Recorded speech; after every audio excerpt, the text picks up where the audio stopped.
미중 간에 지금 무역 전쟁, 경제 갈등이 심하지 않습니까? 특히 이제 인도가 수혜를 많이 입은 중에 하나거든요. 중국에 있는 많은 생산기들이 인도로 서서히 지금 이전을 하고 있는 거고, 사실 인도 가면 그렇게 단순한 카스트가 아닙니다. 4,000개의 카스트가 있는 거거든요. 그래서 가장 중요한 인도 사회를 보려면 우리 좀 주목해 볼 필요가 있습니다. 인도란 나라는 우리는 하나의 인도, 하나의 인도로 자꾸 얘기를 하는데, 사실 하나의 인도는 상상 속의 인도만 있을 뿐이고, 인도는 최소한 28개 나라가 있다, 이렇게 보시면 될 겁니다.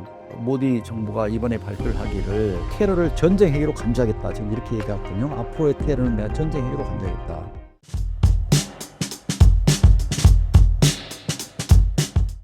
파키스탄의 동부 지역은 왜 다시 분리되었나요?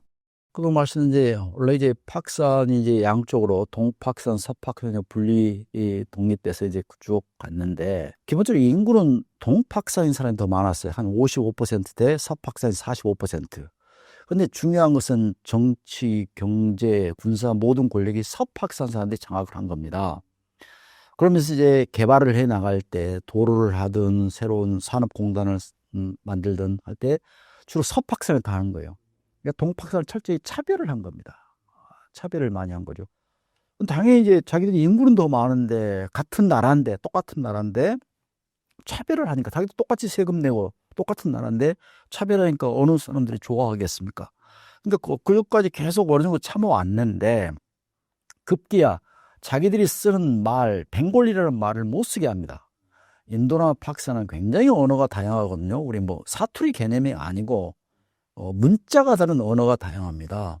그래서 벵골리란 그 라빈드라 타고르라고 동양에서 가장 먼저 노벨 문학상을 받은 유명한 시인이 있죠. 우리 또 우리나라에 관련 동방의 등불을 말한 그 라빈드라 타고르의 그 원어가, 원래 모국어가 벵골리입니다.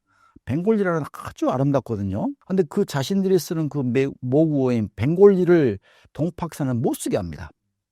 그리고 이제 서파키스탄의 하나의 이 파키스탄을 만들기 위해서 의도적으로 만든 우르두라는 언어를 강제로 이제 쓰게 하는 겁니다. 그러고 보니까 이 언어라는 것은 사실 정체성이지 않습니까? 우리 한국인 하면 한국말 하는 그 언어는 굉장히 중요한 사람의 정체성인데, 그걸 못 쓰게 하는 거예요. 그 뉴스를 들어도 보면 자기도 모르는 말이 나오는 겁니다. 또 서서히 학교에서도 이제 그걸 못 쓰게 하는. 이러다 보니까 당연히 불만이 쌓일 수밖에 없죠. 결정적으로 이제 70년도에 이제 선거가 있었는데, 파키스탄에 선거가 있었는데, 그때 이제 동파키스탄, 지금 오늘날 방글라데시 지역을 이제 지지 기반을 두고 있는 아와미 리그라는 정당이 승리를 합니다. 서파키스탄 이제 무슬림 리그가 이제 패배를 하고. 그런데 이 선거를 파키스탄의 이제 권력을 잡고 있는 기존의 집단이, 정치 세력이 인정을 하지 않습니다. 선거 결과를 승복을 하지 않는 거예요. 그러다 보니까 이제 동파키스탄 입장에서는 그동안 이제 차별을 받아왔고, 그 다음에 심지어는 자신들의 정체성도 무시하고, 결국 선거까지 이제 뭐 인정하지 않으니까 뭐 이 방법이 없다, 이제 독립할 수밖에 없다. 그래서 독립투쟁을 벌이는 거죠. 여기에 대해서 인도가 적극적으로 지원을 합니다. 예, 인도가 지원하지 않다면 오늘날 방글라데시가 없을 수도 있겠죠. 그래서 인도가 절대로 지원하죠. 그때 이제 나의 땅이 저 강 건너 불이 나는데 파키스탄이 이제 어떻게 했습니까? 서파키스탄에 이제 특공대가 투입될 거 아닙니까? 특공대가 가서 이제 그걸 이제 분리독립을 못하게 하겠죠. 어느 나라가 자기 영토가 떨어진 걸, 어느 권력 집단이 자기 영토가 떨어진 걸 그걸 용인하겠습니까? 당연히 이제 특공대가 투입돼서 그걸 막으려 하는데, 인도가 이제 방어막을 치는 거죠. 여기 내 영공, 여기 내 영공이야, 못 가. 바다로 가면 여기 내 바다야, 못 가. 하면서 방어를 하는 겁니다. 그러면서 이제 결국 파키스탄이 화가 나가지고 이제 3차 인도 파키스탄 전쟁이 일어나면서 결국 인도의 도움에 의해서 방글라데시가 71년도에 분리 독립을 합니다. 동파키스탄에서 독립해가지고 이제 오늘날 방글라데시가 되는 거죠. 같은 국민인데 지역이 다르다고 차별을 한 이유가 무엇인가요? 그러니까 아까 말씀드린 대로 기본적으로 서파키스탄 사람들이 기본적으로 정치 권력, 경제 권력, 군사, 행정 권력을 대부분 장악한 거예요. 예. 그래서 동파키스탄을 이제 저쪽에 영토가 이제 떨어져 있다 보니까 아무래도 이제 새로운 인프라를 건설하고 또 새로운 산업공단을 만들 때 자기가 있는 그것을 먼저 이제 예산을 편성하고 도로도 하고 그랬을 거 아닙니까? 그러다 보니까 저쪽에 방글라데시 입장에서는 동팍산 입장에서는 기분도 나쁘고 차별 의식을 느낄 수밖에 없겠죠. 그다음에 정서적으로도 기본적으로 서팍산보다는 동팍산 사람들은 인도에 그렇게 감정이 없었습니다. 네. 그리고 이제 팍산을 건설한 진나 같은 무하메드 진나부터 시작해서 많은 팍산 집권 엘리트들이 인도에서 이주해 간 사람들이거든요. 원래 인도의 고향이었는데 인도에서 이주해 가가지고 팍산에 이제 정착해서 팍산을 건설했거든요. 네. 그러다 보니까 이 서팍산에 있는 집권 엘리트들은 주로 이제 인도에 대한 감정이 좋지도 않고 인도에 대한 적대 감정을 가지고 그다음에 전쟁을 할 때도 1947년 전쟁이나 1965년 전쟁이 주로 팍산 서쪽, 인도 서쪽, 그러니까 지금의 카시미르부터 시작해서 쭉 반잡 쪽으로 있던 이쪽 국경에서 일어났지 이 동쪽에서는 전쟁이 안 났거든요. 71년 전까지는. 예, 그러다 보니까 이제 방글라데시 쪽에 있는 동팍산 사람들은 인도에 대한 감정이 서팍산보다 그렇게 나쁘지가 않습니다. 오늘날은 굉장히 사실 인도와 방글라데시 관계는 굉장히 우호적이고요. 예, 같은 파키스탄이나 방글라데시가 무슬림 국가지만 방글라데시는 인도에 굉장히 우호적입니다. 핵무기를 보유하게 된 배경이 무엇인가요? 기본적으로 인도는 이제 47년 때 핵실험을 이제 먼저 했고요. 그때까지는 이제 핵무기를 보유하지 않았다가 이제 98년도에 이제 핵실험을 해서 이제 포카라에서 핵무기를 보유했거든요. 그리고 2주 후에 바로 이제 파키스탄이 핵무기를 보유를 했습니다. 인도는 사실 핵무기를 보유한 근본적 원인은 파키스탄이라기보다는 파키스탄 때문에 중국 때문에 핵을 보유하게 된 거거든요. 왜냐하면 인도의 사실 상대는 파키스탄이 아니고 중국이거든요. 그러니까 62년도에 인도가 중국과의 전쟁에 사실 대패를 했거든요. 그리고 또 이제 중국이 이제 핵을 보유한 공적인 핵 보유 국가고 인도와 중국의 군사를 보면 어떤 기술, 재래식이든 핵이든 뭐 게임이 안 될 정도로 중국이 워낙 군사력이 강한 상황에서 중국과 영토 분쟁이 끊임없이 나타나고 있는 상태에서 인도가 중국으로부터 자국의 안보를 보호하기 위해서는 재래식도 있지만은 핵을 보여야 한다는 생각을 오랫동안 가지고 있었던 거죠.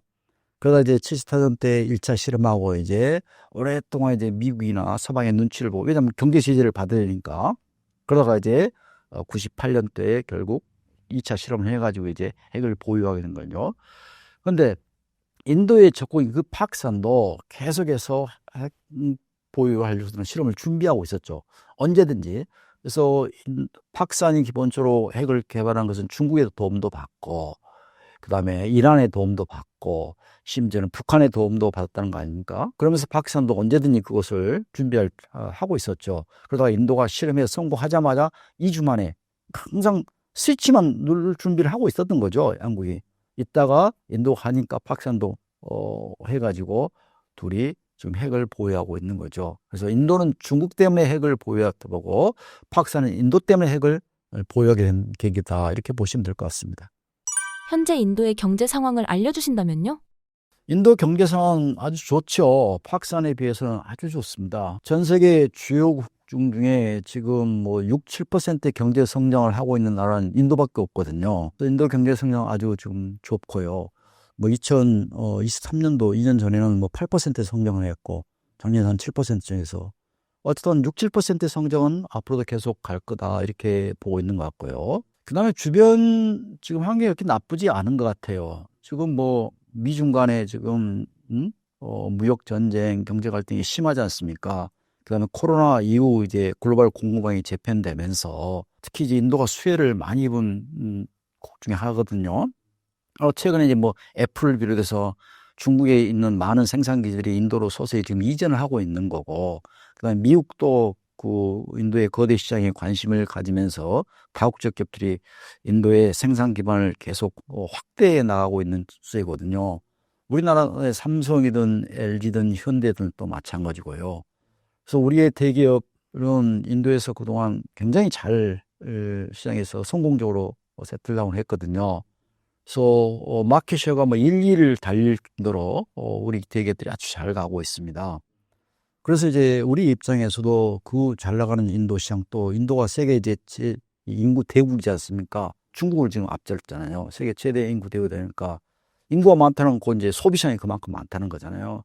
그다음에 인도의 중산층이 계속 늘어나면서 지금의 인도는 과거의 중국이 그랬 것처럼 기본적으로 이제 성장이 되면서 일반 개인들의 소득이 늘어나니까 소득이 늘다 보니까 이제 당연히 소비가 이제 증진되는 그런 이제 트랙에 이제 진입한 것 같습니다.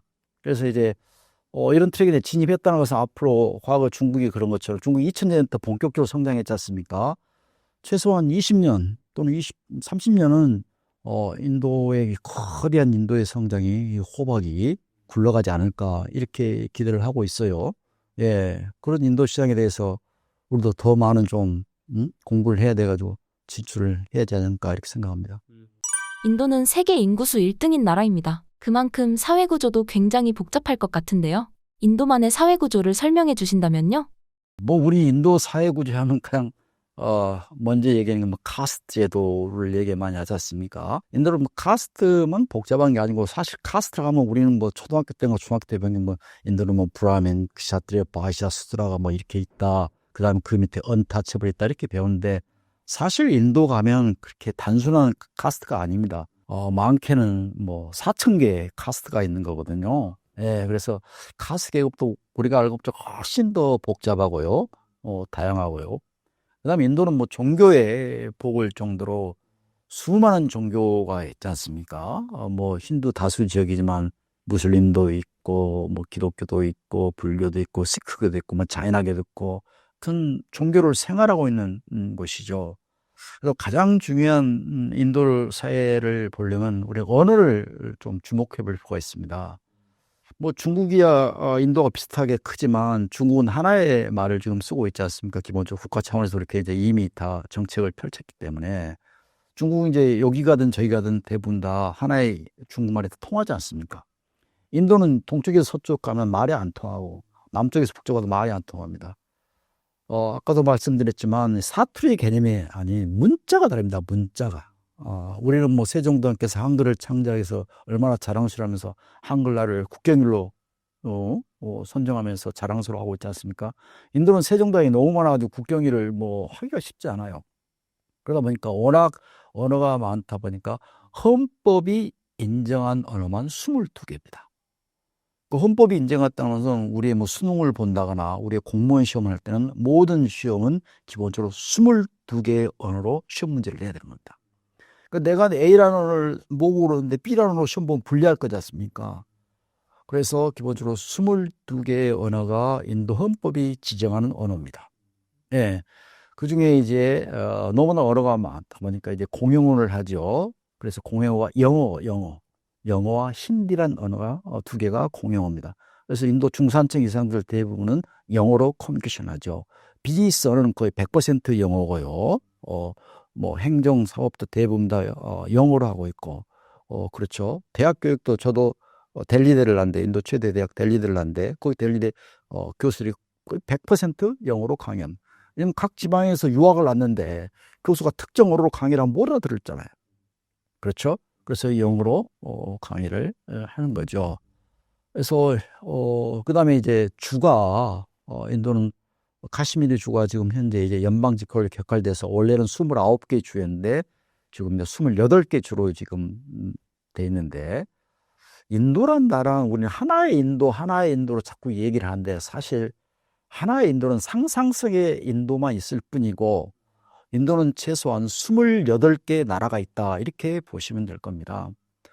유로피안 유니온이 사실 인도라고 보시면 되는 거예요. 예, 그래서 유로피안 유니온 보시면 거기에 프랑스, 독일어, 스페인 각각 언어가 다르잖아요. 근데 그들은 문자는 로마나자예요. 근데 인도는 문자도 다릅니다. 문자도. 그래서 각 주마다 대부분의 주마다 문자와 다른 언어가 22개 있다 이렇게 보시면 되겠습니다. 그래서 인도라는 사회는 뭐 카스트나 종교라 단순히 복잡한 게 아니고 워낙 언어가 다르고 주가 다르다 보니까 다른 여타 국가 특히 중국에 비해서는 훨씬 더 다원 복잡한 곳이다. 세계에서 가장 다원 복잡한 곳이다. 그래서 우리가 인도가 이렇다고 딱 들어가면 그건 그 인도가 아닌 것입니다. 예, 예를 들어서 뭐 델리에서 몇 년 살다가 해서 인도가 이렇다면 그건 델리의 인도인 거예요. 또 뭄바이에서 몇 년 살면 막 인도가 이렇다 인도가 그건 뭄바이의 인도인 겁니다. 예, 그래서 우리가 인도를 제대로 이해하고 그 시장에 성공하려면은 인도 특정 지역의 그 어떤 곳에서 우리가 투자를 한다면 그 지역을 집중적으로 연구하면서 가야만 실패도 없다 이렇게 얘기할 수 있겠죠. 카스트 제도는 세부적으로 어떤 신분 제도인가요? 그러니까 기본적으로 이제 인도의 카스트 계급은 방금 말씀하신 대로 뭐 우리 큰 그런 반상회도 양반 쌍놈 뭐 이렇게 하잖아요. 근데 인도는 뭐 상층 카스트, 하층 카스트 이렇게 이제 큰 대부류로 얘기는 할 수 있겠죠. 근데 세부적으로 이제 카스트라는 것은 기본적으로 이제 인도 전통 사회의 사회적 의례적 계급 구조거든요. 현대 사회의 계급이 아닙니다. 인도에서는 법적으로 카스트는 인정하지 않습니다. 법적으로는 불인정하죠. 그런데 인도 전통 사회의 사회적 의례적 계급이니까 가장 사회적 의례적 대표적인 게 행위가 결혼이거든요. 그러니까 결혼할 때만큼은 카스트 계급으로부터 자유롭지 못합니다. 예. 그러니까 그 4,000개로 나눠진 세 분의 계급에 의해서 결혼을 하는 것입니다. 의례 행위를 하는 거고. 그래서 우리의 기존의 뭐 조선시대 이 양반 쌍놈이나 이 세부적인 뭐 상민, 양민 이렇게 천민 이렇게 계급과 뭐 구별하기는 쉽지는 않고요. 저 딱 직접적으로 대입해서. 근데 비슷한 계급 구조는 뭐 이따가 크게 우리도 천민이 있었던 것처럼 인도도 이제 불가촉 천민이 있는 것처럼 또 그때 당시에 예를 들어 양반 귀숙기는 서로 양반집 자제하고 귀숙기는 서로 결혼시키고 이랬지 않습니까? 마찬가지로 인도 상층은 상층끼리 결혼하고 하층은 하층인데 그 층이 3,000개, 4,000개로 세분화됐다 이렇게 보시면 되겠습니다. 근데 현대 사회 법적으로는 불인정한데 여전히 사회적으로 의례적으로 그게 남아있다. 카스트 제도가 그러니까 우리는 이제 이미 그 반상의 제도가 사라진 지 오래인데 인도는 아직도 그 존재한 게 결혼에 무슨 여전히 존재하다 보니까 계속 그게 남아있는 겁니다. 아빠가 이제 하층 가스면 아들도 하층 가스가 되는 거고 아빠가 상층 가스면 아들도 딸도 상층 가스는 거고 그러니까 인본이죠. 출생에 의해서 계급이 결정되는 거예요. 과거 우리 조선시대 마찬가지 않습니까? 출생에 의해서 계급이 결정되는 거예요. 그러니까 결혼이란 제도에서 그게 자유롭지 못하다 보니까 여전히 유지되다 보니까 여전히 계속해서 고착해서 남아있는 거죠. 인도의 외교 정책과 국제 관계에 관해 설명해 주신다면요? 인도는 기본적으로 뭐 비동맹 국가였죠. 예, 오랫동안 비동맹을 추구하고 그 원칙은 뭐 여전히 존재하고 있고요. 이제 최근에 인도의 비동맹을 뭐 신비동맹 정책이라고 얘기하거든요. 과거의 냉전 기간의 비동맹과 다른 지금의 이제 오늘 인도의 비동맹 정책은 철저하게 실용주의 전방위 외교 정책을 추구하면서 이슈 베이스 얼라이언스를 하고 있습니다. 사안별 동맹을 추구하고 있거든요. 뭐 소다자 동맹을 추구를 하고 있습니다. 예를 들어서 브릭스 들어봤지 않습니까? 그렇죠? 뭐 브라질, 뭐 러시아, 뭐 중국, 인도, 지금 사우스 아프리카. 그래서 지금 이제 브릭스 플러스에 이제 더 많은 국가들이 이제 들어가 있죠. 그래서 인도는 중국이든 러시아가 속한 그 브릭스의 일원이기도 하고 또 상하이 코퍼레이션, 중국이 주도하는 상하이 코퍼레이션의 또 멤버이기도 하고 반면에 또 미국이 주도하는 쿼드의 멤버이기도 합니다. 그러니까 철저하게 이슈 베이스 얼라이언스 하는 겁니다. 사안에 따라서 소자다 동맹을 하면서 국익을 추구해 가는 것입니다. 그러니까 어떤 측면에서는 친미 정책을 치는 것처럼 보이고 그래서 쿼드의 멤버가 되고 중국을 이제 견제하는 그런 의미고 또 어떤 측면에서는 중국이 주도하는 상하이 코퍼레이션이나 브릭스의 또 멤버가 되면서 미국 유일의 세계 강대국이 되는 데서 유일의 국제 질서를 또 반대하면서 또 브릭스의 멤버로서 또 활동을 하고 있고 그러다 보니까 러시아나 우크라이나 전쟁 때도 인도는 중립을 시킨거나 아니면 거부권을 행사하면서 자기의 국익을 철저히 챙겨가면서 러시아로부터 가스나 석유를 싸게 사다가 자기 경제에 도움을 받고 또 러시아로부터 무기도 수입받고 동시에 또 미국으로부터 또 지원을 받고 이렇게 하는 거죠.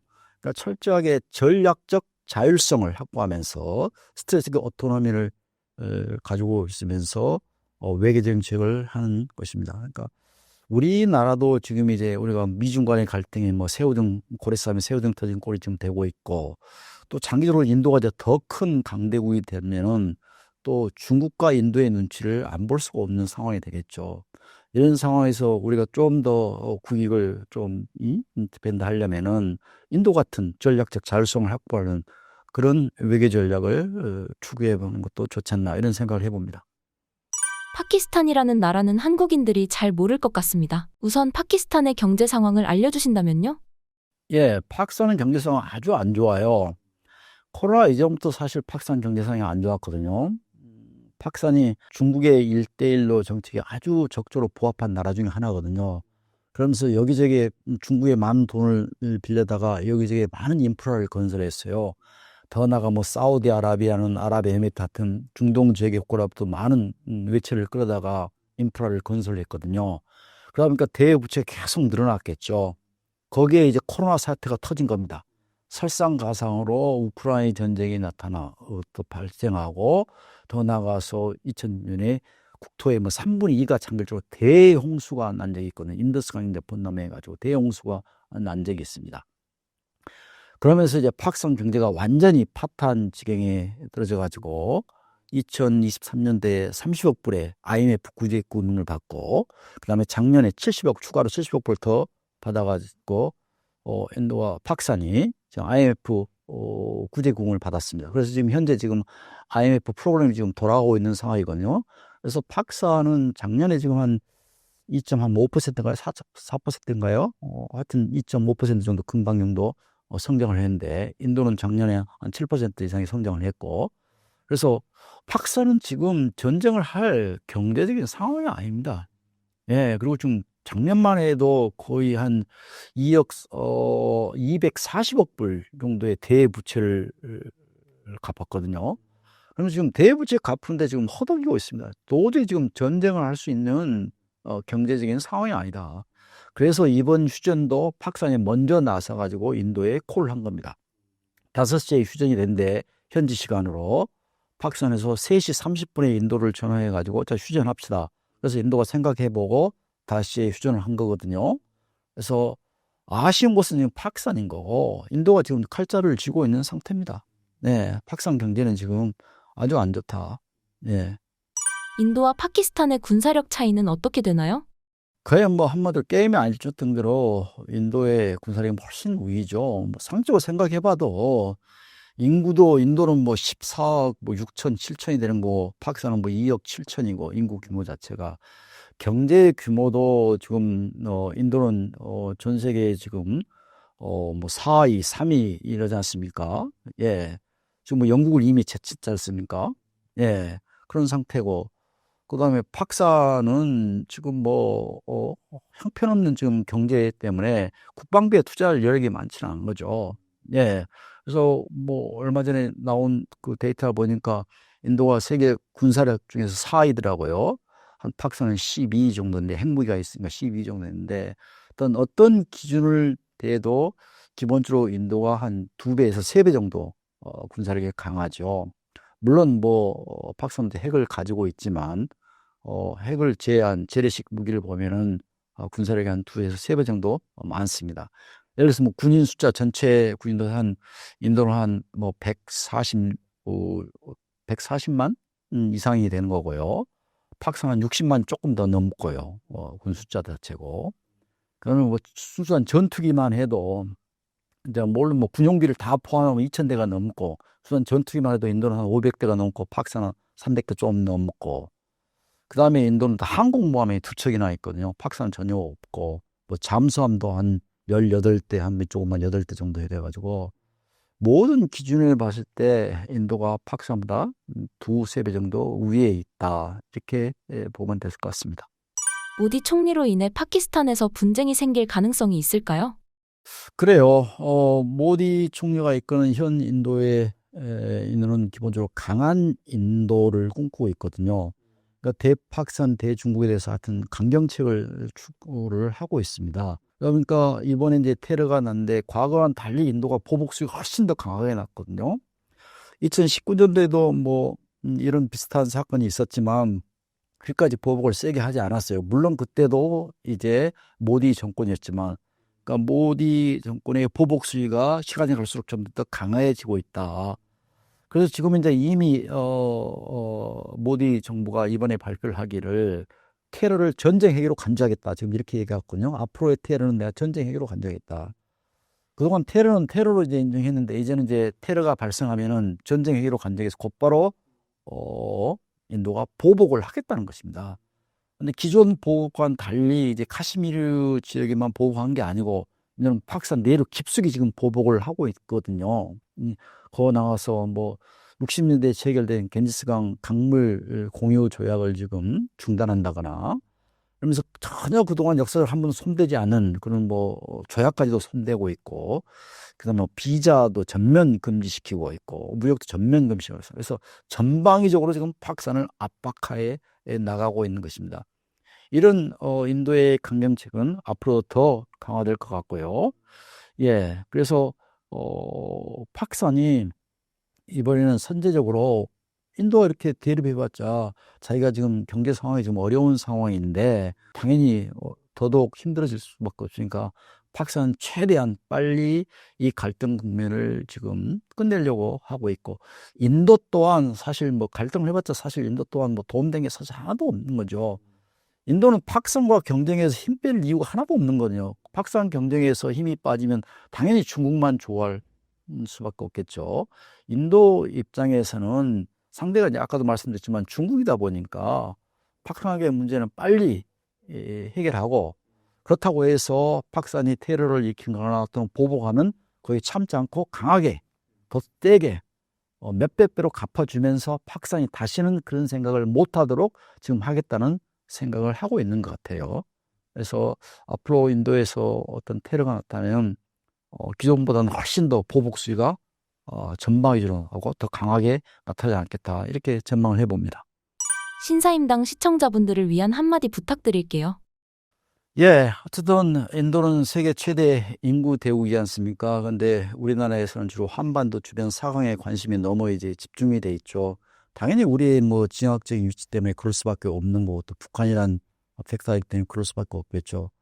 그러나 앞으로 이제 우리 한국이 뻗어나오고 발전을 하기 위해서는 세계 최대 인구 대국인 그 인도에 대해서 우리는 더 많은 관심을 가지고 더 많이 진출해야 될 수밖에 없겠습니다. 그래서 앞으로 구독자분께서 인도에 대한 더 많은 좀 관심을 가지시면 고맙겠습니다.